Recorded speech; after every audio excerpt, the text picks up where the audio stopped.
Welcome to Corner of the Galaxy, the show that talks 100% LA Galaxy soccer. We're glad you could join us. Now it's time to sit back and relax as your hosts navigate through the twisting, turning, but never boring world of the five-time MLS Cup champion, LA Galaxy. And now, here are your hosts, Josh Guesman and Wendy Thomas. Hello, everybody, and welcome to Corner of the Galaxy on cornerofthegalaxy.com. Josh Guesman, Miss Wendy Thomas with you. Glad to be here on a Thursday night as we record live ahead of the LA Galaxy's not last road trip, but the last of their 4-game road trip that they have going on. Looking for the perfect game. Looking for the perfect score, looking for 12 of 12 points, 4 wins out of 4 wins on the road. Something that was, if you could have bet on it in Vegas, you probably could have bet $1 and won about $30 million, I'm guessing, is what the odds would have been at one point there. But a very fun weekend last weekend with the LA Galaxy beating the San Jose Earthquakes. And so there's lots to talk about. We've got lots of things. You have lots of calls that came in as well.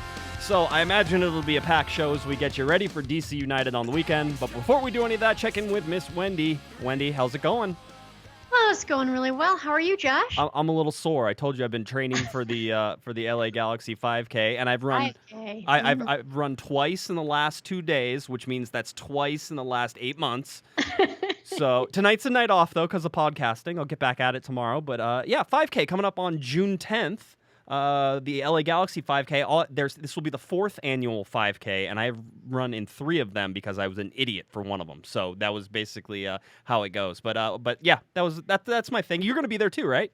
I am going to do it. I'm totally going to do it. Cool. So you get a little COG running. If you guys want to come out and do it, head on over to lagalaxy.com. Look for the 5K information. If you're a season ticket holder, I think you get $5 off. Look for that email. That's in there somewhere. Of course, I signed up without seeing that email, so they get $5 extra on mine. That's okay. I'm sure it'll go to wonderful things like repairing the grass. The Chargers. I was going to say that's exactly how it's going to work. Repairing the grass from the Chargers. But yeah, Wendy, I imagine, and I saw you tweeting during it, so you watched the game live. And I did, so I am not a curse, okay? That's good. I wanted to double check that because we were having a rule where you weren't allowed to watch, but you snuck in and you watched and they won. Yeah, you guys thought I was a witch, and you thought that you were going to dunk me in water to see if it was true. If I drowned, I'm a witch, and if I don't, then I'm not. But as it turns out, not necessary because I watched the game live, and it turns out I'm not a witch or a curse because the Galaxy won. There you go. Well, that's good. That's good. I'm happy for you because I didn't want you. One, I didn't want you to be a witch because that's what most men think of women who, are smart and strong. So, witches you all are. But yeah, no, I'm glad about that. It was a fun trip. I got to go up and visit. So tell me about the trip. You haven't told me about it. I had a wonderful time. I always do though. Despite the fact that it's in San Jose, which I told you isn't exactly one of my favorite places. My wife, whenever we first started dating, was actually living in San Jose, although she's not from there, so we don't have to worry about that. She came from somewhere else. There's no conflict of interest there. But so we drove up and made it in no time at all. Got there. I had a hotel 6 minutes from the field. I mean, the stadium itself from the press perspective is really nice because the view is great and everything like that. Had no problems with parking. They were very nice to me, which is always nice. And so I was able to cover the game as I normally do with the LA Galaxy. And plus, I really, really needed to get a game in, Wendy, because it's been so long since the LA Galaxy have actually played a game of which I could watch live. In person, it feels like it's been forever. So it was a great time. I had no problems. So yay for that. And the LA Galaxy got a win. So overall, I think a pretty good trip. And the LA Galaxy got a win in the Cali Classico. Yeah, super important. It's super big rivalry game. I mean, listen, it's funny because we've been talking and we know there's so many new players on this team, Wendy, and there's so many people who aren't necessarily, LA Galaxy and been here for years. Right, they don't know. This is a rivalry. This is a derby. This is a situation where it's a little bit different from other games where you kind of really have to show up against San Jose. Yeah, you do. Except they know it's a rivalry, but you always wonder how they're going to take that to heart. And I'll very happy to say that they took it as every LA Galaxy team has taken it so far since the existence of the LA Galaxy and the San Jose Earthquakes. Those two teams hate each other. It was chippy. It was fun. I enjoyed it immensely. Chris Wondolowski got into kicking Gio. Jack McInerney pushed down Chris Wondolowski. And then you had the moment of the match, quite honestly. Yeah, go ahead. You can tell. El Capitan. Oh, Captain Mike. Yeah. Captain, come on. Bring it out, Walt Whitman style. Come on. Here we go. What did he do, Josh? Yeah, exactly. A little tackle on Unez. And it was weird because I don't know if they were jawing at each other before this or how it was sort of all going down, but sort of regardless and without much explanation, Jelle Van Damme makes the tackle, perfectly legal, perfectly sane tackle, inside the box, clears the ball. There was nothing going on there, nothing going to happen. And yeah, he gets up and starts showing the crest, shows 4 fingers for the amount of goals that they have. If you're an LA Galaxy fan, you have to love that this guy who got sapped by Cardinalfo because he wasn't being part of the team, and I think that's pretty reasonably set down with all the players that we've talked to and everything else. So you look at all these things that sort of he wasn't being that guy, and he comes out and he totally is that guy. He is the captain that you want. Has to be a fulfilling sort of feeling for a lot of fans. Absolutely. I think it was. In fact, there was someone who did a drawing, a sketch of it that people have been using as their avatars on Twitter because it's so graphic. And I think I loved seeing the 4-finger salute where he lifts up his 4 fingers. At the end, it's just like 4 goals, man. It's one of the best. It's one of the best taunts you can ever do in any sport. Is look at the scoreboard. It's one of those. And so Jelle Van Damme, the captain, gets it there. I mean, you look at this, Wendy. I mean, there were a lot of superb outings from a team. And if you look at the stats, and certainly people have pointed this out to me, if you look at the stats, the LA Galaxy did sort of get dominated in the stats. But not on the field, and not in a way that if you're watching the game, you sat there and said, should the Galaxy have lost that game? People are saying they got really lucky with an own goal and a penalty kick. And own goal, sure, you can be lucky. Own goal, yeah, you can't. Bernardo doing that, I don't know. Yeah. Well, he reaches for the ball, goes in the back of the net, it bounces off his head. I mean, it's kind of the thing that I wish would happen with Gyasi Zardes, but it hasn't happened. And so you had that. But the penalty kick was a perfectly reasonable penalty kick. It was Bradley Diallo putting a defender in trouble. And it was very well taken. It was really well taken penalty. Yeah, and Gio knocked it straight down the center, so that was fun. That's always a nice little insult to injury there. So, no, the LA Galaxy did what they needed to do when they needed to do it. I think the first half defending was a little lax, and I think Jelle Van Damme has a little bit of some things he needs to worry about there, but also a really good run, I think, on the second goal to come from behind Van Damme and sort of start in front of him, so I'm not going to be upset about that. I'm trying, it's sort of like one of those things where you sit there and go, listen, they got the win. They did what they were supposed to do. On the road, you are going to get dominated in possession, which they did. On the road, you're going to probably get dominated on shots, which they did. But those shots, besides one miraculous save by Mr. Brian Rowe, another couple good saves by Rowe, there was not a lot of danger from San Jose besides the 2 goals that they scored. Yeah, I mean, I think a pertinent stat is when you looked at the contrast between shots taken versus shots on target. And I think that with the LA Galaxy, you saw that our shots on target, we had something like 5 shots total, but 4 on target that were goals. I mean, it was a really, really high shot conversion ratio versus San Jose, which took, I think, a lot of shots, but really didn't convert much. I got you here. 19 shots for San Jose, 4 on target. That's a lot of shots. 4 shots on target versus 19 shots taken. That's a very low ratio of shots that are actually on target. Yeah, and then you had 6 shots for the LA Galaxy with 4 on target, and guess what? All 4 of them went in. Yeah, exactly. 4 goals out of 4 shots on target. That's pretty impressive. Actually, I don't know if they count the shot on goal for the penalty kick, so there might have been one that was saved there and that type of thing. So, you can sort of look at it. But anyway, I mean, the possession-wise, they actually show the LA Galaxy having a slight edge in possession. So, again, not something I'm really going to worry about here, especially on the road when you look at it. And San Jose actually had more of the possession in the second half, Wendy, than the LA Galaxy did, except the LA Galaxy scored that final and 4th goal, which, by the way, is the goal of the year so far and is absolutely a stunning amount of work from 3 unbelievable players who I think at one point or another, everybody has tried to throw under the bus during their LA Galaxy career.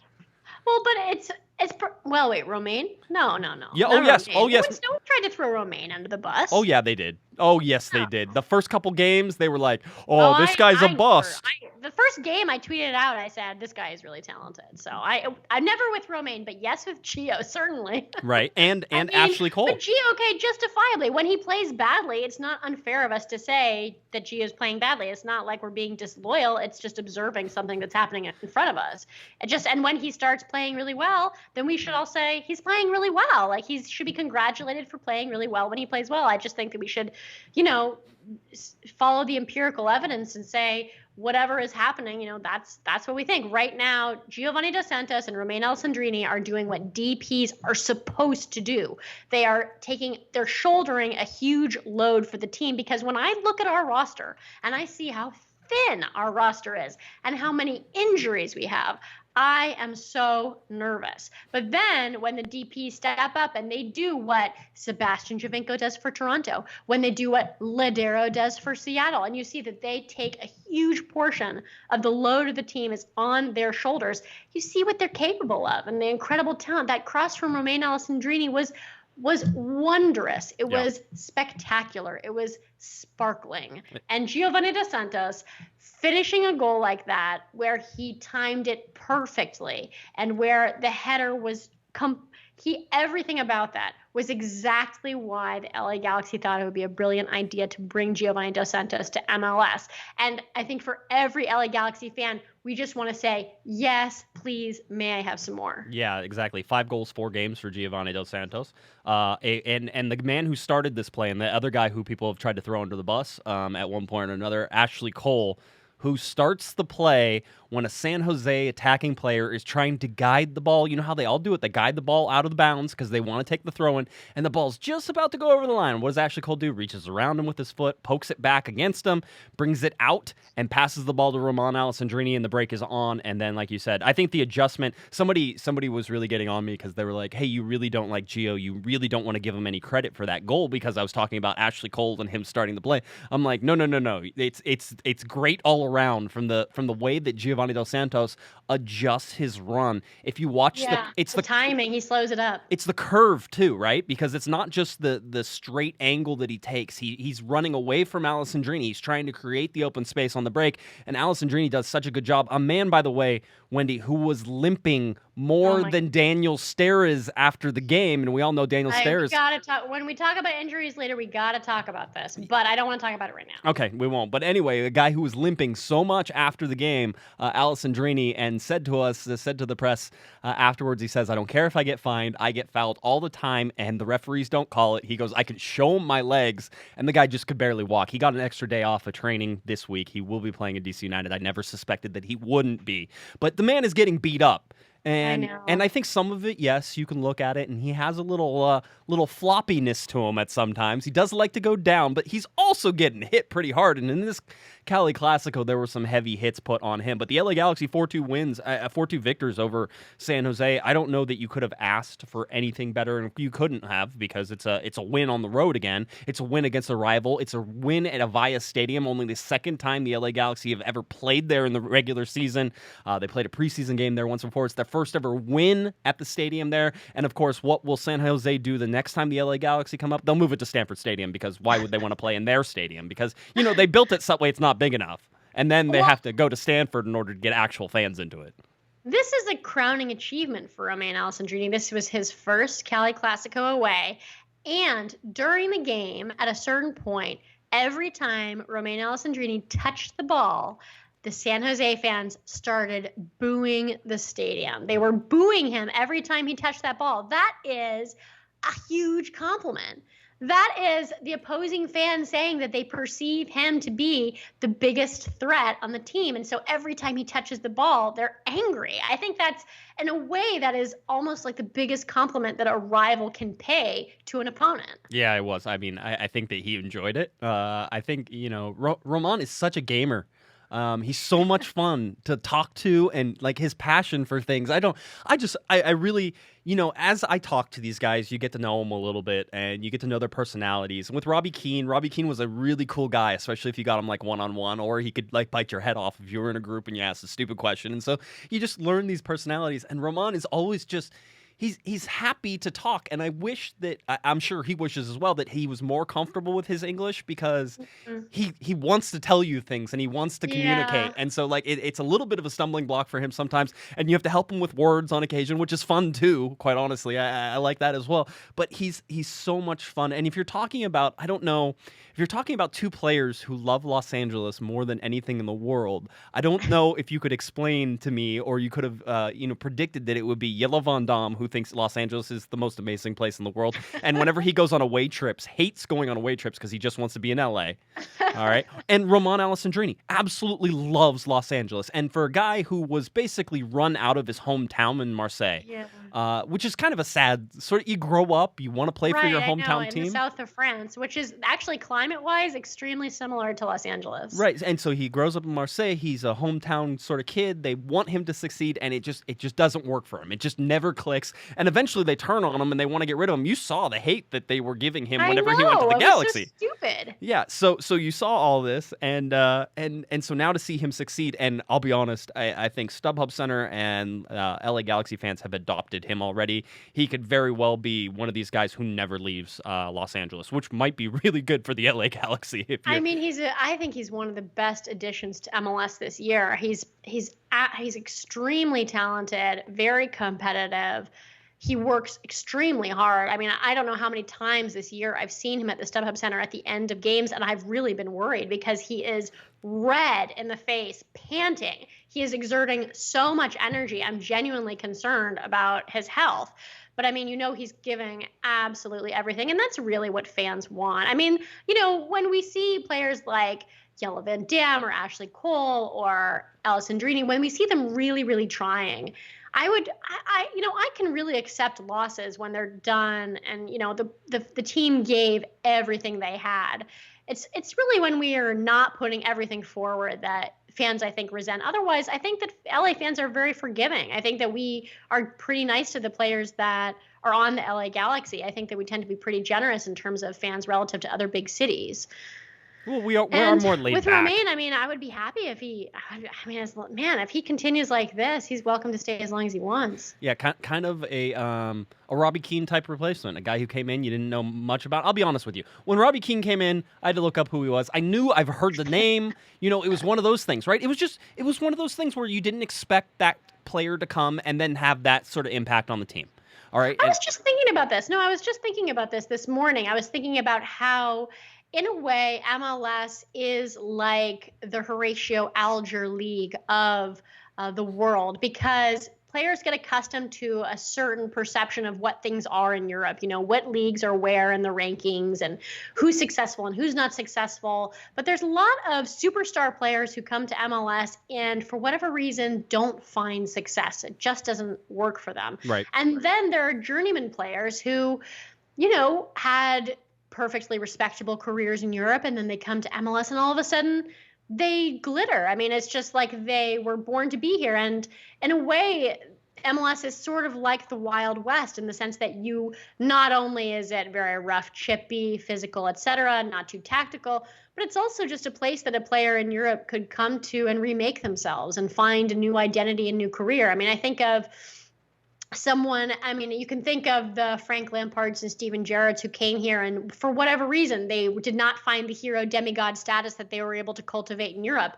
But then you think about your Obafemi Martins, your Robbie Keanes, your Sebastian Javinkos, your Romain Alessandrinis, your Jelle Van Dammes, the players who found careers in Europe, but then they come here and it's all of a sudden it's like it's a revelation of a new sort where they find a new part of themselves. And I think that maybe there's something that's very refreshing about that to a player, because in a way MLS is an unwritten league. It's something for which there is so little history that, most of what is to come, there's nothing really written about it. It's something that we can make for ourselves. And I think for a lot of people in Europe where, the culture is very calcified, that there's something very refreshing about how unmade everything is here in MLS. No, it is, and it's fun to watch too. So that's sort of the thing that you get to pay attention to, the thing that you get to watch, the sort of the surprise around every corner.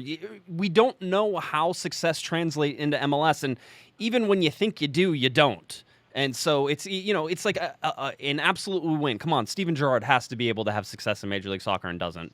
Frank Lampard, who by the way, because he played well, like towards the very end of his contract, everybody forgets that he was injured for like 90% of his contract. Gets like a pass over Steven Gerrard, and all these other different things that sort of happen. So that way too, it's just they didn't have the success, and then you get guys like Yellow Van Dam and Allison Drini. I couldn't agree with you more. I want to get to some quick negatives. I want to get and I do have those too. We're going to get into those, trust me. Right. But just the negative things, and the calls are going to touch on some of this, so I won't. I'm going to injury. So injury to Sarah's. He comes off just before halftime.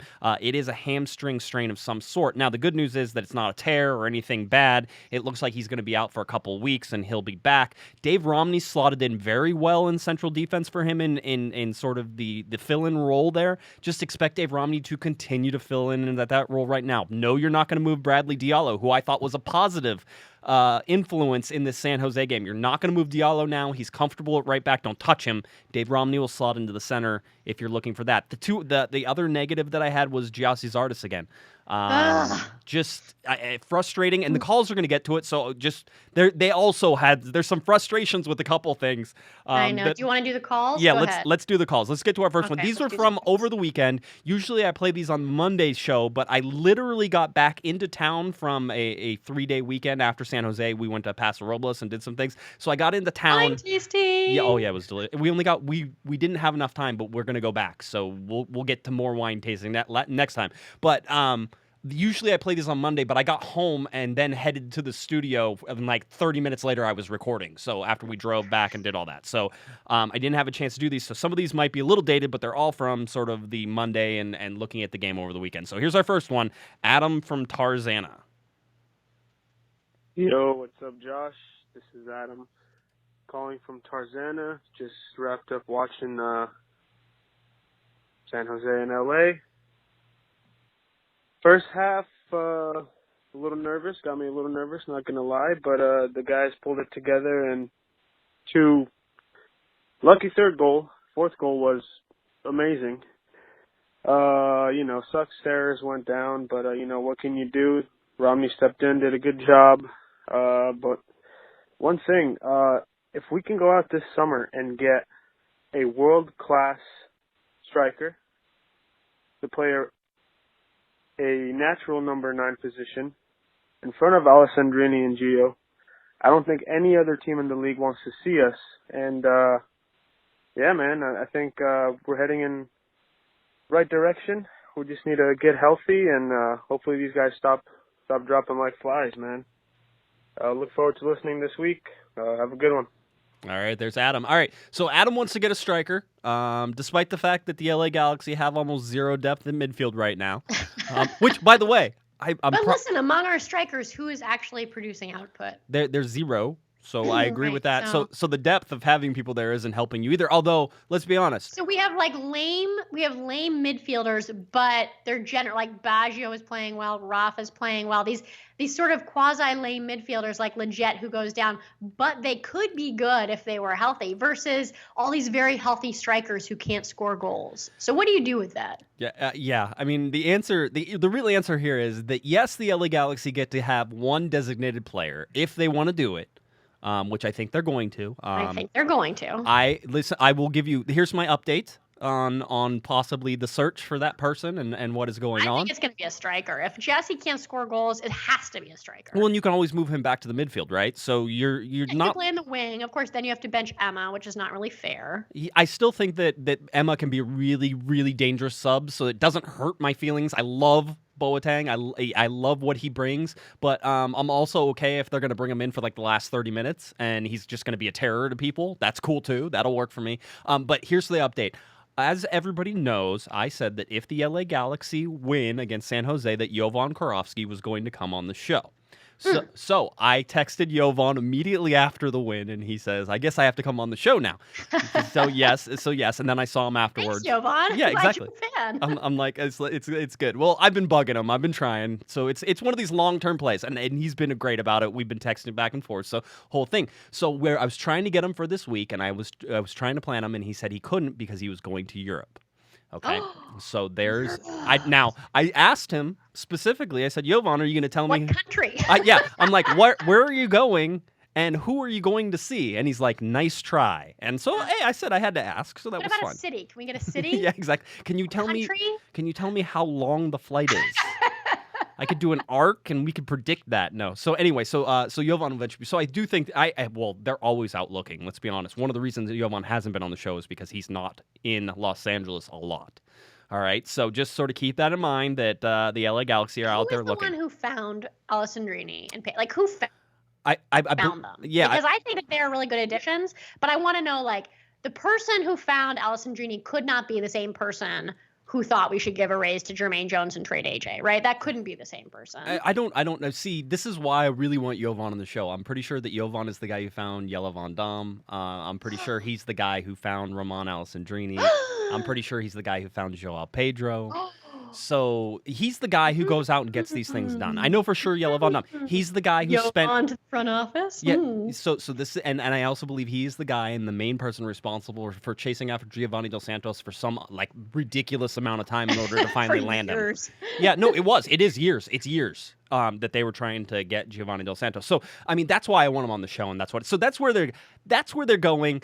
I agree with Adam. First half a little sort of sketchy. In fact, if you go back and look at my timeline, you'll see that I said there's no way the LA Galaxy hold this lead because of how the first half sort of ended. Steres getting hurt, and it looked like San Jose had a lot of pressure on the Galaxy. So the injuries are terrifying. I was looking at. Oh, it's horrifying. How I mean, that's why I'm saying to myself that our DPs have really stepped up, because a huge reason why we won this game is because Giovanni Dos Santos and Romain Alessandrini are just doing so much for this team, because when you look around, oh my gosh, players are dropping left and right. What is Cardinalfo doing during trainings? Yeah, see, that's what everybody wants to say, but like, look, most of these guys, and even when we're going to get to the Brian Rowe injury, aren't getting injured in training. And you can't look at Bazio Husidic and say that he broke his leg because of training. And you can't look at Jermaine Jones' injury and say that he hurt his MCL because of training. And you can't look at Sebastian Leget's long-term injury and say that was because of training. So I look at these things, and if you look at Steres, you see him turn awkwardly when he's running, right? It's that turn that happens. That didn't happen in training. I would love to be able to blame Kurt Onalfo for somehow overworking these guys, but I don't think it's happening. Who gives them instruction on, for example, how to avoid injuries? Does there a physio team? Like, do they get lessons? And like, what goes on? Because oh my goodness, how many injuries do we have? It's been a freak year. I mean, we're going to talk about Brian Rowe. Brian Rowe out 6 to 8 weeks. We know this as well. This just came out today. Brian Rowe and Diop is out too. How close is Diop to coming back? Well, Diop's in. He's been playing for LA Galaxy too. He's just away on international duty with Senegal. So he's not going to be available to fill in for Brian Rowe. So it's going to be John Kempen, right? We're going to get to that and see how that all goes, right? So oh boy, this is going to be speculative. Yeah, well, and Diop got hurt in a game again, not a training thing. Like you look at all these things now. Even Brian Rowe getting injured. Okay, Brian Rowe got injured while training on his own, actually putting in extra work, and he injured his groin, right? It's a groin injury. I don't know if it's a pull or tear or anything else, but he's out 6 to 8 weeks. It's a long time. It's similar to Dan Kennedy, who went down at the very beginning of last year and then never made it back to the field. That's not going to happen to Brian Rowe. He's a younger kid. Things are going to happen, but he's out 6 to 8 weeks. Clement Diop is going to be the starter once John Kempen gets his start this weekend against DC United. So you look at all those. Let's go to another call, because again, they're going to bring up more things. We're gonna have some fun with this. More calls. All right. Here's Daniel from Nebraska. Hey guys, my name is Daniel. I'm calling from Nebraska. And I guess my thoughts after the match is when Jermaine Jones gets healthy, just keep him off. Without him, we have the most successful away record. So I guess an awful thought should be keep him off. I guess that's all I have to say after tonight, because we are performing what we have to, because on paper we have the best team. So that's all my thoughts. Thanks. All right, Daniel, thank you for that. I don't know if on paper we have the best team. I would say we don't have the best team. If you look at there's 3 major power rankings. Okay, we fall somewhere between 7th and 13th. That's good. That's not the best. No, not the best. Not the best. But the jump that has been happening has been amazing. Yeah. Except that Major League Soccer, after the LA Galaxy, of course, won on the road and beat Minnesota United, actually didn't raise the Galaxy's ranking. I think they actually dropped because they said, "Oh, well, you got more people injured and blah blah." There was some ridiculous reason why. And that's not what power rankings are supposed to do. Power rankings are supposed to rank how good you are at the moment and where you are, not predicting that because of injuries you're going to be worse next week. All right, so... Well, so be it. I mean, I think that everyone realizes that the past 3 games have been a fantastic, positive trend, and are maybe just a little perplexed as to why we don't do it at home. Well, Jermaine Jones. Okay, Yeah, I understand. I understand that. That is a huge part of it, and I don't know what happens when he comes back. I'm sure they're going to play him, and God knows what happens. They almost have to, just because they have to because they're paying him $772,000 a year. It's not even so much that, but just the depth at midfield right now kind of scares me. You have Rafa Garcia, which I love Rafa. I love the way that he plays, the whole deal, no problems. And if he's going to be sort of the... but you're not going to start Rafa Garcia over Jermaine Jones. It's in my mind, that's never going to happen. Now, you get somebody back like Baju Husidic, now you're starting to talk a little bit more. And if Rafa Garcia continues to play as well, maybe it starts to be a little bit more of a question, and you can work Jermaine Jones back slowly. Jermaine Jones could be available for this game against DC United. I'm still highly doubtful that he plays, but he may be on the bench because, again, there's no depth in center midfield, and he may have to actually show up. So we'll see how that goes. But that's sort of what it is. Curtin also said after the game that Jermaine Jones is too good of a player not to see the field whenever he's healthy, and so I think that pretty much tells you where you're going to be. See, this is a major conflict of interest, right? Okay, Curtin also got his job from Chris Klein. Chris Klein is also the person who makes the front office decisions with Pete Vianis in terms of what your roster is. So if the problem with the LA Galaxy is, why are these players on our roster? Why are we paying these players X amount of dollars? Then it's a problem with the front office. If the problem is, why is Giovanni Dos Santos dropping into the center midfield?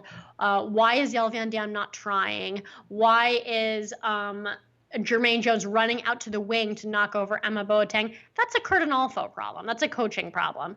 But the fact is that Curtin also has to have in his mind the fact that the person who decided to bring Jermaine Jones to LA Galaxy and give him a raise after he tore his ACL last year is the same person who hired him.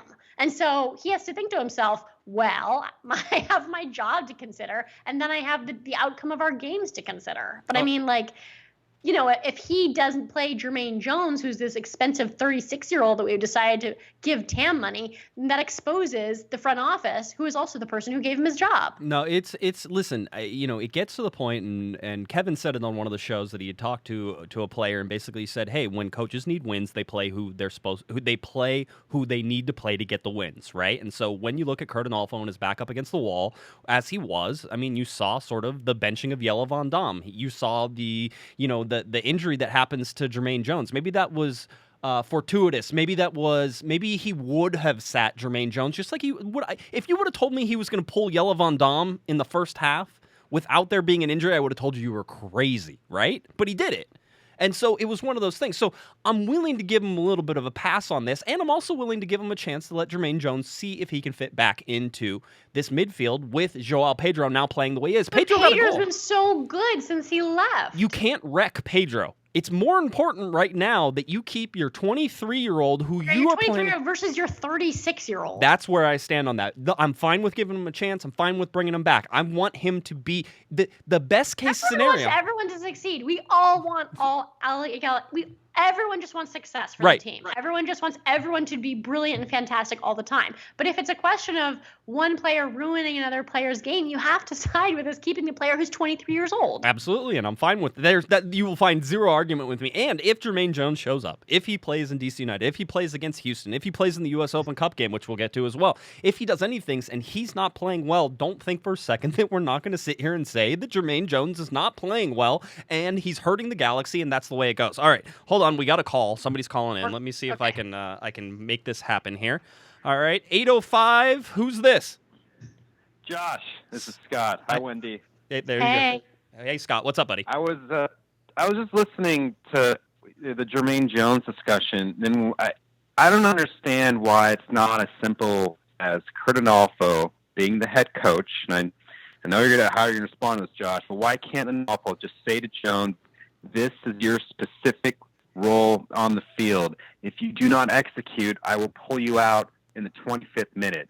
Similar to what he did with Van Dam. Because Jermaine Jones is our most talented central midfielder by far. and we can be a better team if he does what he's supposed to do. Scott, I'm in 100% agreement with you. The best case scenario is that Jermaine Jones figures out a way to play with Pedro, because that's what it needs to be right now. It needs to be Jones playing with Pedro, not worrying about Pedro playing with Jones. Pedro knows how to play. I've seen it in the last 3-4 games with Jones out. All right, I've seen it. I've been perfectly happy with it. Jermaine Jones, for me, is still one of the most talented, and Cardinalfo even says it, is one of the most talented midfielders probably in the league, right? And he can do something for the Galaxy. But if he can't mix, if he can't combine with Pedro, then he's gone, right? Yeah, I mean, why doesn't that work? Like, I don't get it. Why can't you just tell Jermaine Jones, listen, dude, you're making $750,000. You want to be a leader of this team. You see how João Pedro plays. You see how Gio and Alessandrini and Zardes are all playing. This is what you need to do in order to execute the game plan in order for us to win. Why can't he do that? Why is he running all over the field? Why is he being selfish? Or if he is being selfish, why can an awful just rein him in? Like, that just, none of it makes sense to me when these are highly, highly paid professional athletes. Jermaine Jones has played soccer at the highest level in Champions League and the World Cup. Why can he not do what needs to be done in order to help this team win? No. That's all I really care about and what I don't understand. All right, Scott. Thanks, buddy. I'm going to let you go. We're going to talk about this more, I promise. Thanks. All right, there goes Scott. All right, Wendy. No, Scott brings up I think Scott brings up a good point. What were you going to say? No, I mean, I think that is the point right now, is that everyone is concerned about when you reintegrate Jermaine Jones, because he is this very idiosyncratic player who has a very peculiar sort of personality. And he wants, I think, to take over games. I think he wants to be the guy who takes the team in hand and drives it forward. But in a team sport, which soccer is, yes, that's not always the most productive thing to do. Sometimes you could just try and, create chemistry with your colleagues, with your partners, with these teammates of yours, and try to make them look good, try to make them successful. That's one way in which you can be a great central midfielder, is by trying to make everyone around you, make them look great, instead of, trying to be a striker when you're really a central midfielder or a winger or whatever. Because I had the feeling when we were losing that he would get this sense of, like, I am going to take this team and I am just going to grab a hold of it and shake them loose and make them do what I want them to do. But I don't know if that's really going to work, especially when, listen, the LA Galaxy right now has a number of personalities. You've got Cardinalfo and Jelle Van Dam and Jermaine Jones. These are all very alpha personalities who all have a sense of what should go on. But Cardinalfo is the coach, okay? I mean, I don't think he ever should have been given the job, but he has the job, which means you have to listen to him, okay? So I've had many jobs. I've been working for years and years, since I was 13 years old. I've had many jobs where I did not like my boss, but he is the boss, okay? So everyone needs to listen to him for as long as he has this job, which means Jermaine Jones, you don't like him.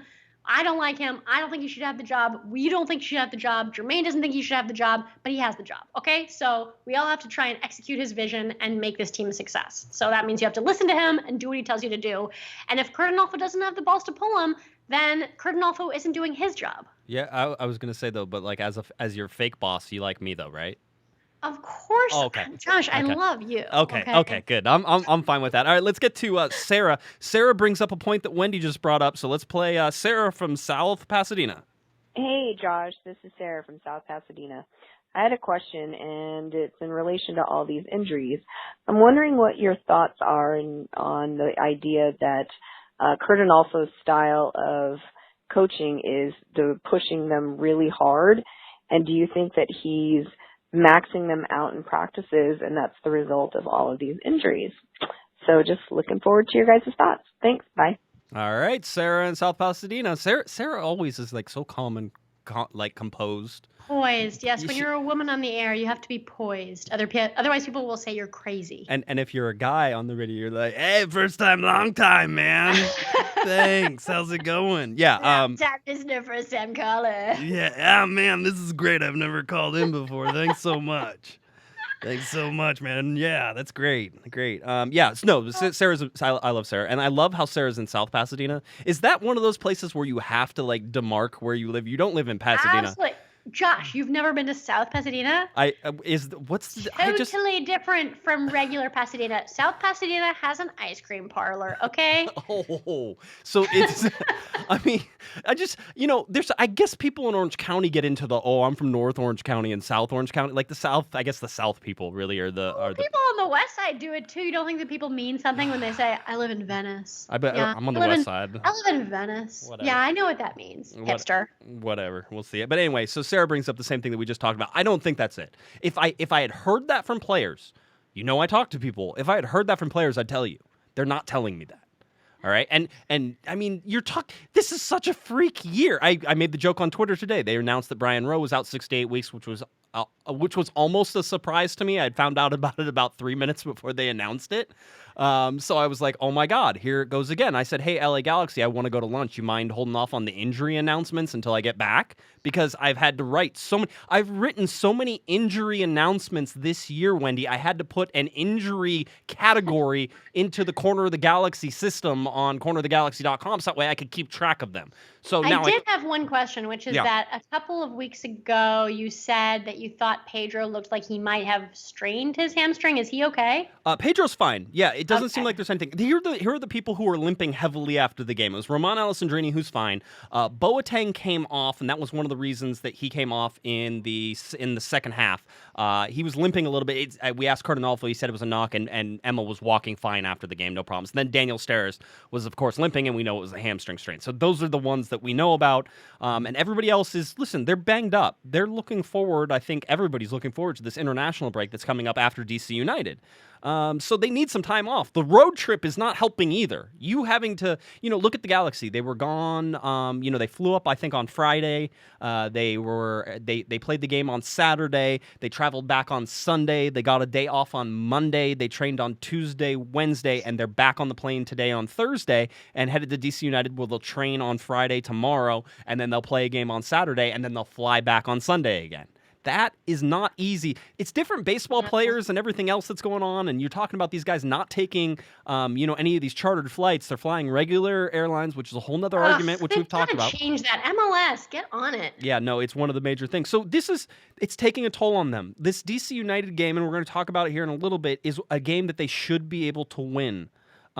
Because DC United I don't know, but the fourth road trip in a row? I know. That's the whole thing. Hey, I didn't think they were going to. I thought they were going to get 1 point out of 4 games. I know. That's the thing. When people ask me, do you think they're going to? I don't know, man. I thought they were going to lose the last 3 games. So, I mean, what is that? So, my predictive ability sucks because, I was like, there's no way. Given the trend, okay, no one would have predicted that they win on the road 3 games in a row. Nope. And this freakish thing where Jermaine Jones goes out, all of a sudden João Pedro shows that he's a really good player, and all of a sudden Gel Van Dam pulls it together. Giovanni Dos Santos decides all of a sudden he's just going to turn it on. It's a freaky thing. And so, I have no idea what's going to happen this weekend because we are so injured. We have half of our players are lame, limping, in crutches, and then it's our 4th road game. The LA Galaxy have never won 4 road games in a row. But the fact that I think they're going to lose makes me think they're going to win. That I'm wrong because I thought they were going to lose the last 3 games. Well, this is and I've made this analogy before. It's like roulette where it keeps coming up black and you keep going. Right, it's going to be red. It's a cognitive. It's a heuristic, right? It's the hot hand theory that. If it comes up black 5 times in a row, that means it's going to come up black, or there's a more than 50% likelihood that it is going to come up black because it's come up black so many times in a row. No, it's still 50%. It's still 50%. It's still a 50% chance. But, the way human beings think, the way our minds are structured, is that cognitively we start to think that there's a trend and there's something to do with it, but it's not true. So I have no idea what's going to happen. I really don't know because I can't trust my own instincts. And I think that maybe whatever my instincts are telling me are wrong. Yeah, well, hey, that's how it is. Let's go to Philip in San Francisco real quick. Here we go. San Francisco. Hi, Corner of the Galaxy. This is Philip calling from San Francisco. Just have one comment and one question after this game. The comment is Romain and Gio. I think that combination is absolutely fantastic and just a pleasure to watch. My question is this. Why is Emma Boateng always the first sub off of the field? I think he brings a lot of offensive energy, and I'm not sure why Onofo always subs him out. Thanks for taking my call, and go Galaxy. All right. You were saying about San Francisco? I'm sorry I cut you off. No. I mean, I think that he's actually raises a really good point. I was saying that we get calls from all over the world. We've had a call from San Francisco, Nebraska, Japan. South Pasadena, Japan. and Japan. Yeah, we get calls from all over the place, You Josh. know why? Because we're a beacon for people who can't get their news from, well, quite honestly, we're a beacon for anybody who's looking for real LA Galaxy news, and that's sort of always been our thing. If you want to be sort of, twisted and you can get the really rosy view of everything, you can go to MLSsoccer.com or LAGalaxy.com, but we're going to tell you how it is, and if you're looking for real coverage, this is where you're going to get it from. You're going to get it from Kevin at the LA Times too. But that's sort of the beacon, but I think he raises a really good point, which is that it is really unfair that Emma Boateng, who's probably been one of our most consistent best players in the season, is getting pulled off so soon. And if we have to move Gyasi back to the wing because he just flat out cannot figure out how to play soccer, then it's going to be a real sort of tragedy for Emma Boateng, who doesn't deserve to be benched. Yeah, it seems the last game for sure was because he picked up a knock. We all saw it. He started limping a little bit. We have something we immediately saw in the press box. I was sitting next to Vicky Mercado, who's PR for the LA Galaxy. I'm like, we need to find out about that. And she's like, we'll ask after the game. I'm like, that's fine. So, we sort of saw these things that were happening. So I'll tell you that one was that reason. But Kurt Onalfo does have a history of pulling Emmanuel Boateng before he should be really pulling Gyasi Zardes. But I don't know if it's because he thinks that Emma is gassed. Maybe he is. Maybe he's seeing something that we're not. Because Gyasi Zardes earns $500,000 a year and Emma Boateng earns however money. So he can take off Emma, and it's not going to offend the front office because he's not a money player. But Gyasi Zardes, he's like, you have to figure out how to make Gyasi Zardes work because we're paying him this amount of money. There is, I certainly think there's something to that as well. Listen, not only is Gyasi Zardes making a lot of money, Wendy, but he's also a homegrown player that is from near the stadium, so he's like an LA sort of local guy. He's a guy that really you can throw a lot of PR behind as well, so he is that guy that you want to be able to promote and say, this is our homegrown guy. This is the guy who's really good. He has to be good. And that's sort of the problem, right? He's not. There's no proof in the pudding so far, and outside of 2014, there really hasn't been, although he was playing a different position. This is a position that I'm not sure he's suited for anymore. He doesn't look, and I said this during the game, he doesn't look like he's fast enough anymore. He doesn't look like he's quick enough. He's not anticipating. He's not finding the flow of the game. People were saying, I got yelled at during the game because somebody said that I was being too negative about Gyasi, and if I was just positive about it and gave him more positive notes and things saying on Twitter, because I'm sure he reads my Twitter feed after the game all the time, that he would get better, right? And I said, I'm not a cheerleader, and that's not my job. It's not my job. So what is the theory if we send positive vibes to him that somehow he'll pick up on those and run with them? Like, I don't know if, feel I free believe to in try. Osmosis to a certain extent. I don't know if he's going to pick up on Josh and my personal vibes about whether he's doing well or not. Gyasi Zardes will get positive vibes from me whenever he makes positive plays, and that's how it works. He scores goals. When He'll get all the positive vibes he wants. Hey, thanks to Javi in Dallas, Josh from Redondo, who is usually in Salt Lake City at his dorm room, and Mike from Long Beach. I'm sorry I didn't have time to get to your calls, but we're gonna take a few more calls. Do you want to do one more? Okay, you get to pick. One more. I do another one. Let's do, as I read my list and see who it is. Let's go to Mike in Long Beach. All right, here we go. Mike in Long Beach. Hey, Josh, this is Mike from Long Beach. Just got done watching the Galaxy Quakes game. All in all, I'm very happy with the performance. Great to see Joao Pedro get a goal, and then looked like Gio was looking a lot better today as well. My one comment and question for you guys is I'm trying to figure out what Kurt Onalfo's deal is with Emma Boateng. He's the first one to come out every single game. He's the hardest working one out there. He's connecting with Roman Alessandrini. He's connecting with everybody. He's the first one to come out every single time. And then once again, Zardes is sitting in there and not doing much, but Boateng keeps coming out. So not too sure about that. So keep up the good work. Thanks, and talk to you guys soon. Thanks, bye. See, I told you. More Emma lovers. We have a lot of Emma lovers. Everybody loves Emma. And by the way, you're right. You should love Emma Boateng. You should love Emma. He's the RSL killer. He is, and if only every game was against Real Salt Lake. So, it's one of those things. Listen, here's the guy. who's been a great player, who has been really solid, who has filled in a role that I'm not sure we expected him to have to be a starter all the time. Because I think obviously if Sebastian Lletget is healthy at one point, he was playing on the wing, and that would have moved Alessandrini to the opposite ring, and that moves Emma to the bench. So you look at all these things, and Emma's done great. And listen, I'm with everybody. I understand. I'm watching it as well. I'm seeing the same thing. I don't know what it is yet, and I'm still and I'm slow to sort of point fingers and say that Cardinalfo doesn't know what he's doing whenever he's subbing off Emma Boateng. I think he's trying to work Gyasi Zardes into form, which I think you can only do in games. But this is the thing about Gyasi Zardes and sort of how it's going. And let's get to Josh and Redondo, because I think he asked this as well and sort of talks about this. So Josh and Redondo real quick, and then we'll move on. So here we go.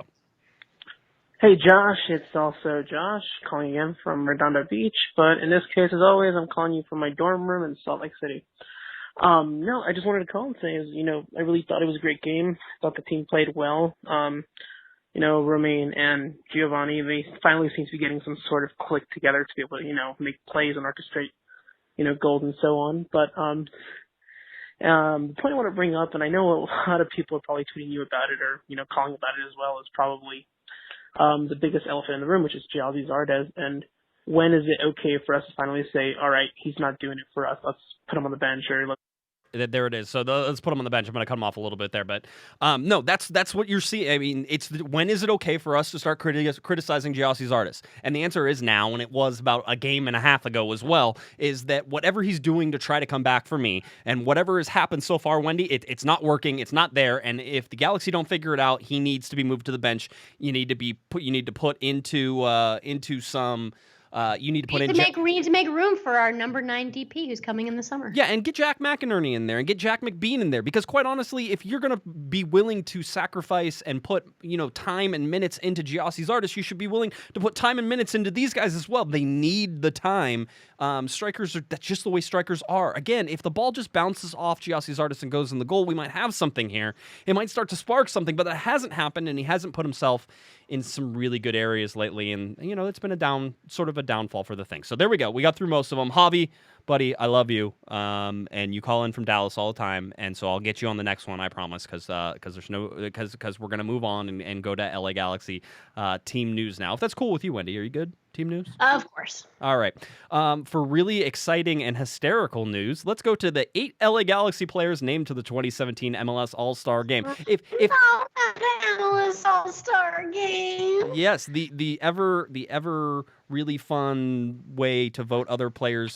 I don't know what players can know about that. Yeah, I'm not sure how any of the play a stupid exhibition game. I want them here. I don't want any miles on their legs. I don't want them to have to take an extra flight. I don't want them to have to do media interviews for 2 days. I don't want them to have to shake John Garver's hand. I just prefer it if they stay in Los Angeles. I think that's a good thing to do. I think that's what they should do. They should stay in Los Angeles and just get rested and feel a little bit better and sort of come back and understand that the LA Galaxy need as much rest as possible. But here it is anyway. There are 8 players, and if you would have told me that you could find 8 players on the LA Galaxy who would be in All-Star contention, I'd call you a liar, Wendy. I would like to point out in advance of this that I did not get a media vote on this, so do not blame me for any of this, all right?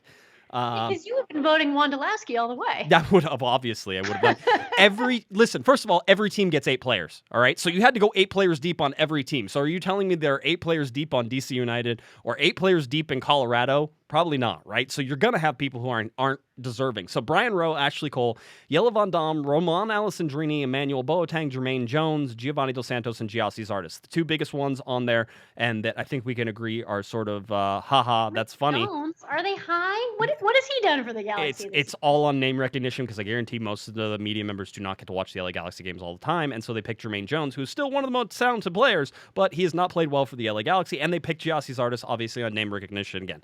That's all this is. That's all it is. I can't see that there's any major snubs that I'm really worried about. There's probably 2 guys I'm really hey, these guys should be on an MLS All-Star team, with Roman Alessandrini and probably Giovanni Dos Santos at the point. They both have a lot of goals. They're both tied with 6 goals. Roman Alessandrini is probably my leader in the clubhouse right now for MLS MVP. And anybody can come at me with that particular take. I agree with you with that. But the MLS All-Star Game is just an opportunity for players to do about 2 days worth of media interviews, and then they play an exhibition game and they shake hands and they sign autographs. But I don't really care about that, and I don't know any players who care about that. The big deal for the MLS All-Star Game and why it continues to be a thing is it's a sponsor event. It used to be MLS Cup was predetermined, so you could have these really big, long setups to go to wherever this was going to be. So it was like the Super Bowl, right? You knew where it was going to be, so you could plan for it all year round. So you could get all the sponsors there and you could do all these things. Well, that's what the All-Star Game is now. That's what it will always be, is this sponsor event where you get to go and the sponsors pay big money to come and sort of sponsor these things and do the things. It is what it is. I don't really care about it. Vote however you want. As I've always said from the very beginning, is if I was a Galaxy fan, I would vote for people who were not on my team.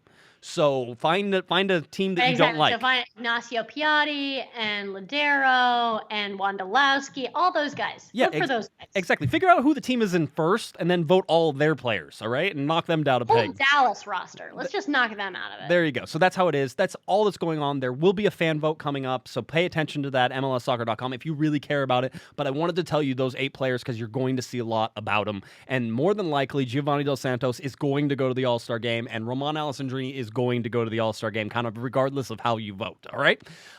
We already talked about LA Galaxy goalkeeper Brian Rowe is missing 6 to 8 weeks with a groin injury. We talked about that. We also talked about how he was off training by himself, getting some extra work in while the team was I kind off. of like that, though. That's what you would expect from this. Is why it's I so like that. unfortunate. I think that's sweet. Yeah, it's unfortunate that it happened to him because he is doing stuff to better himself, quite honestly. He's going out there, putting in extra time. He's doing the extra work, and the kid gets injured. And it's frustrating. And I know it's frustrating for him. I didn't get to talk to him. I know it's frustrating for him. I could certainly sense the LA Galaxy are frustrated with it as well, just in terms of, like, how does this keep happening to us?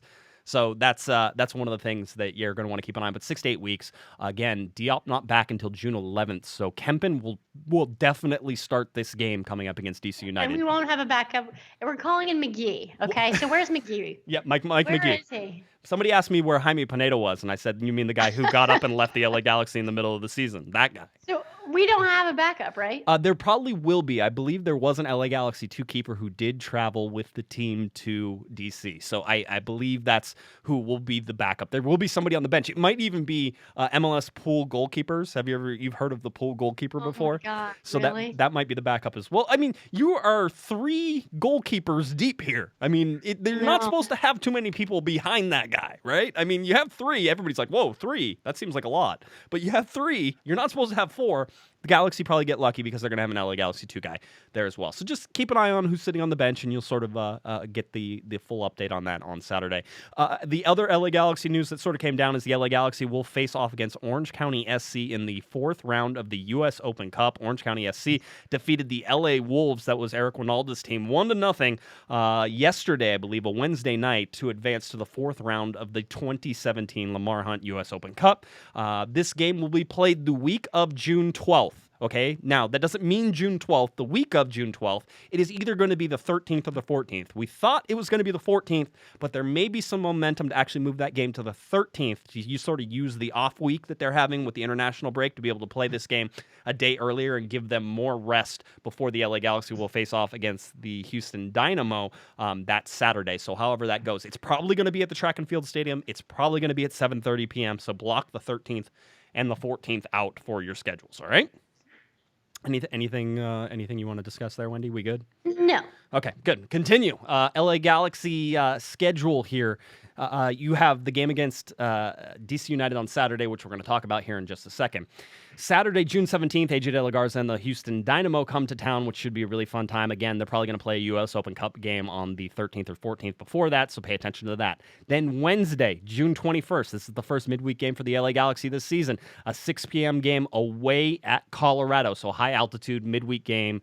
That's going to be a tough sell for the LA Galaxy. They go Saturday, Wednesday, Saturday with Sporting Kansas City at home at StubHub Center on June 24th. And then you get into the July 1st, July 4th fun. July 1st, they'll travel away to Stanford Stadium because San Jose is scared to have them back in their stadium again. On Saturday, July 1st, And then July 4th, they'll host Real Salt Lake at home. So that's where you're looking there. Saturday, July 15th is the friendly with Manchester United. And then you have a Wednesday game on July 19th. This is a league game, a home game on at 7:30 p.m. against the Vancouver Whitecaps. A very, very busy schedule with some good teams in here, with some bad teams. Yeah, I know. It as sounds well. like we're kind of in a crush with like 6 games in 3 weeks. Yeah, it's gonna be a lot of games. The Western Conference leaders coming in, Houston Dynamo. They can't win on the road. They're 0-5-1 on the road, but they have 7 wins at home and 1 draw. 7-0-1. Have you ever been to Houston? I have not. Okay. Yeah. It feels like a swamp. I'm So sure. That's why they win at home, because it's like playing in a swamp. I can understand that. Houston Dynamo in first place, Sporting Kansas City in second, FC Dallas in third, San Jose fourth, Portland fifth, the LA Galaxy above the red line in sixth for the first time in 2017. The LA Galaxy are in fourth place whenever you consider points per game. Galaxy have played 12 games. Most teams have played 13 or 14 games at this mark, and so that's why you're seeing the difference. So the LA Galaxy are actually, if you go by points per game right now, are in fourth place in the Western Conference, which is kind of crazy whenever you think about it. Toronto FC is the best team in Major League Soccer right now, 29 points off of 14 games. They're 5-0-2 at home, and they have 3 wins, 1 loss, and 3 draws on the road. They are the team the LA Galaxy are actually tied with on road points, but the LA Galaxy have more wins. All right, so that's sort of where it stacks up right now. We've talked about all the injuries. Sebastian Lletget, Jermaine Jones, Clement Diop, which was a hip, but he's kind of back. But until he gets back on the field, we don't take him off the injury list. Daniel Steres with the hamstring and Brian Rowe with the groin injury. Expect all of those players to be out. All right, Wendy, anything else that you want to get to before we get into our preview of DC United? No, go ahead. I know you want to do it. I was hoping that you would talk for like 10 seconds so I could... Okay. Well, I know Josh wants to do his preview where he plays music and uses his dramatic voice to inspire us to support our team this weekend. So this is just a mere preamble to Josh's interlude, which will begin now. I was going to say, did I start this whenever the Galaxy has just started winning? Is this an undefeated like preview thing? I have to go back and check which one it is, because if it is, I'm going to have to do this until they lose. So it's going to be a while. All right, let's get to this game. The LA Galaxy will travel to DC United on Saturday, June 3rd, 2017 at 4 p.m. at RFK Stadium. This game can be found on Spectrum Sportsnet and Spectrum Deportes. DC United is 4-7-2, 14 points, 13 games played, 10th in the Eastern Conference, 19th overall in the league. LA Galaxy are 5-5-2, 17 points, 12 games played, 6th in the Western Conference, 13th overall. DC United is coming off a midweek loss, a 2-0 loss to Orlando on the road. It was rain delayed and it ended a 3-game road winning streak for them. Their last win was a 1-0 win over the weekend versus the Vancouver Whitecaps that came at the hands of a bogus penalty kick. So we'll see how that affects DC United. The LA Galaxy entered this game, the 4th game of a 4-game road trip, having won 3 of their previous games and have rapidly stabilized themselves. All-time LA Galaxy versus DC United is 20-14-9. There have been 22 total games played at RFK, 9-9-4 between these two teams, if you don't get much more tied than that. The Galaxy were 2-1 winners in the very first ever MLS game played at the stadium back in 1996. But DC United has been struggling as of late. They're 1-4-0 in the month of May and were outscored 8-1 in that span. They've lost 3 straight games at home and haven't scored a goal during that stretch. And they just had that 3-game road winning streak snapped with that 2-0 loss to Orlando. DC hasn't won a home game since April 8th of 2017, a 2-1 victory over New York City FC, and that was actually the last time that they scored a goal at home. In 2017, DC United has a home record of 2-4-1 for 7 points from 7 games. The LA Galaxy's home record, 1-3-2 for 5 points from 6 games, so they're both pretty bad at home. The LA Galaxy has the most wins on the road within the league with 4, tied for the most points on the road with 12, and the LA Galaxy boasts a 4-2-0 record on the road right now. In this series, the home team has won 4 of the last 5 games, with the only outlier being a 2013 2-2 draw at RFK that saw a 7th-minute goal from Robbie Keane and, of course, an 81st-minute goal toe poke from Mr. Michael Stevens. 2015 is the last time the Galaxy played at RFK and was the last time United beat the Galaxy 1-0, and this will be the last regular season trip for the Galaxy headed to RFK as DC United is building their own soccer-specific stadiums. So we'll see. Can the LA Galaxy win the very last meeting between these two storied teams? That's coming up this Saturday at 4 p.m. All right, Wendy, we're ready. We're ready to talk about DC United now. I think I got all my stats in there. Again, whenever you have teams that have played since 1996, there's so much stuff to talk about. And the two histories between this, I mean, Bruce Arena obviously coaching both of these teams at one point to success. DC United with the early success in the league. And then the LA Galaxy being the all-time most winningest franchise, the all-time most winningest MLS Cups with 5. It's fun to see. It is a little strange that this will be the last game ever to play between these two teams at RFK Stadium. I'm sort of discounting the fact that they'll meet in MLS Cup for some reason at RFK with the way both teams are playing. I think that's not a stretch to say, but it's an interesting game. This is your last opportunity to see a raccoon fight in the men's room, so enjoy it. Yeah. Enjoy those last moments at RFK. Somebody was saying, make sure, you could take a souvenir from RFK, just pry something off the wall. And I said, no, don't do that. And you wouldn't have to do that because everything has fallen off of the stadium. You just can pick it up off the ground. You don't have to pry it off of anything. But in all reality, I know the people of DC United and DC love that stadium, despite the fact that it is falling down and despite the fact that it's way too big and that nobody really uses it and it's sort of dilapidated. And I'm sure they're going to love their new stadium just as much. I think it's going to be a little sad for them, but the LA Galaxy going there and playing this team that's struggling, Wendy, and they are struggling. They have not scored a goal at home in their last 3 games. They haven't won since, what was that, April 8th or something like that? That's ridiculous. April 8th, they haven't won a game at home. I mean, you could probably say the same about the LA Galaxy in a lot of ways, but what do you want to see from this particular game? Okay, so what do I want to see? Well, I would love it if Gyasi Zardes showed that he was coming back from this thing that he's been in, and if he actually scores a goal. That would be great. I would love it if no one got injured.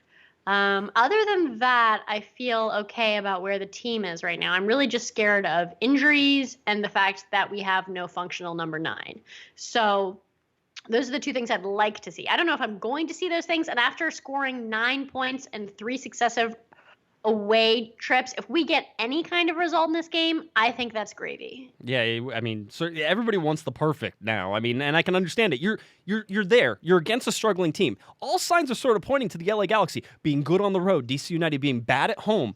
DC United has a bunch of injuries as well. Sean Franklin, unfortunately, probably isn't going to play in this game because he has a hamstring injury. The other guys you want to see, Marcelo Sarvis and Kofi Opare, there's a lot of links between these two teams. The Galaxy have the chance to really bury somebody, and not only that, Wendy, but climb up the standings before they go into this international break, which is going to give them a weekend off, and then they're going to have to come back and just it's balls to the wall with all these games that we just talked about in the schedule. So because they were so horrible at home, because the LA Galaxy have been so poor at home, you have to try to get these points on the road. And so 3 points is almost something that you need in order to continue this. And 6th place in the West now, you're not messing around. I mean, a win could vault you into something like 5th place or 4th place. And then you're going to host the number 1 team the next week whenever Houston comes, but Houston can't win on the road. I mean, there's so many things that are lining up for the Galaxy right now. I know. I hear what you're saying, yet I feel like all of our instincts are wrong. Of course they are. So anything that I say, I'm pretty sure it's going to be wrong. So I should say the opposite of what I think. And so I don't know what to say. No. So I have no idea what's going to happen in this game. Do you have any sense of what the outcome is going to be? No, I don't, but I'm going to ask you to make your prediction now. So go ahead and give me your prediction because I guess I'll predict an LA Galaxy win. I guess. So I guess I'll predict 2-0. 2-0. I like that. Okay, that's fine. This is so hard. I'm with you. And I know. I don't know what's going to happen. I really don't know what's going to happen. And you judge this team week to week. And it's how you have to judge every team in Major League Soccer, and it's how you have to judge the entire league is week to week. Who is the stronger team week to week? DC United coming back from Orlando, midweek game where it rained and was humid and it flooded and they got a poor result and they haven't been winning. The 1-0 win they did get in Vancouver got their striker suspended because he dove in the box because there was nobody within 2 yards of him. And so that's how they got that win. So that didn't even boost their confidence enough to do anything in Orlando. I just see them as such a train wreck right now, and a train wreck at home But again, I go to the same thing we talked about. It keeps coming up black. They keep losing at home. Eventually, they're going to win at home again. And is it going to be against the LA Galaxy, who keep winning on the road and keep winning on the road? And eventually, they're gonna lose on the road again. So these two things are sort of combining to me to tell me the LA Galaxy are losing. That was the long way of me telling you that the Galaxy all right, will lose. Interesting. Okay. Interesting. All right. I think it's 2-1 in favor of DC United, although I don't know where they get the 2 goals from because they can't seem to score at home. Maybe they both bounce in off of Gyasi Zardes, and it's 2 own goals. Yeah, maybe it's own goals. It's just 2 Gyasi Zardes own goals. That would be something. Absolutely. So that's where I sit right now in terms of the LA Galaxy. Again, this game will be played on Saturday, June 3rd at 4 p.m. There'll be no Twitter coverage from this. I will actually be out of pocket for that particular weekend. So just follow along with Kevin Baxter there. He'll be taking care of you at KBaxter11. And then I'm sure Wendy, you'll be tweeting it as well. So at Bard's Blonde. So yeah, of course. And you can do that. And that'll sort of get you through that. I do have somebody covering the game, so you will get a game recap. And of course, this Monday might not be a show. I'll give you that a heads up right now. With a week off, sometimes I like to actually take the week off and not actually do a show whenever I don't have to. We did 90 shows last year in 2017. So if I can not have, or 2016, so if I can not have one show in 1 week, that's not going to kill anybody. But at the same time, I'll probably end up doing a show by myself. I think Kevin's out, so I might do a show on Monday. So just sort of keep an eye on the website and see how we do there. All right, Wendy, anything else? You good? No, very good. Looking forward to this weekend. I hope everyone's rooting for the Galaxy. All right, tell people where they can find you. We'll go. You can find me at Corner of the Galaxy in American Soccer Now and on Twitter at Bard's Blonde. All right, and if you're looking for me on Twitter, it's at Guesman, JGUESMAN, and at Galaxy Podcast. I'm there most of the time. At Corner of the Galaxy, where you can find all of our wonderful articles. A great article like Joao Pedro doesn't read your blog. And I'm sure he doesn't read mine either. That's fine too. But check that out as well. CorneroftheGalaxy.com, podcasts, all of our fun stuff. The live shows linked there as well. All right. That does it. LA Galaxy looking for 4-4 on the road, looking to dethrone DC United in their last ever game at RFK Stadium. Lots of things to play for, lots of fun to do, and of course we'll be back next week. If not Monday, then definitely on Thursday to get you ready with all the LA Galaxy news you missed. For Miss Wendy Thomas, I'm Josh Guesman, and you've been listening to Corner of the Galaxy on CorneroftheGalaxy.com. Have a good one, everybody. You've been listening to the Corner of the Galaxy podcast on CorneroftheGalaxy.com. You can follow the show on Twitter and Instagram at Galaxy Podcast, and be sure to check out and subscribe to iTunes, Stitcher, and Facebook by searching for Corner of the Galaxy. And for all of your independent LA Galaxy news, discussion, and entertainment, including this podcast, head on over to cornerofthegalaxy.com. Fans, thanks for listening. We ask that you be kind and courteous to your neighbors as you leave the podcast. We thank you for joining us and look forward to seeing you again. Until then, I'm Michael Araujo, and on behalf of the entire Corner of the Galaxy crew, goodbye, everybody.